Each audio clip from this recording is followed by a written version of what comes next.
నందీశ్వరుడు చెప్పాడు.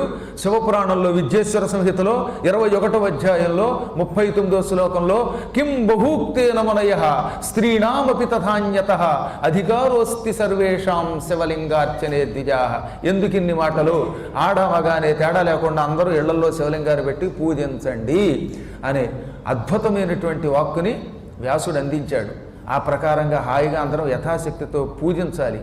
ఈ ప్రపంచంలో ఉన్న పంచభూతాలు, దాంతోపాటుగా మొత్తం అష్టమూర్తులు, భూమి, నీరు, అగ్ని, వాయువు, ఆకాశం, ఇవి పంచభూతాలు. సూర్యుడు, చంద్రుడు, సోమయాజి, ఈ ముగ్గురితో కలిపిన పంచభూతాలకి అష్టమూర్తులు అని పేరన్నమాట. ఈ అష్టమూర్తులకి వరుసగా పేర్లు ఏమిటి? శర్వుడు, భవుడు, రుద్రుడు, ఉగ్రుడు, భీముడు, ఈశ్వరుడు, మహాదేవుడు, పశుపతి.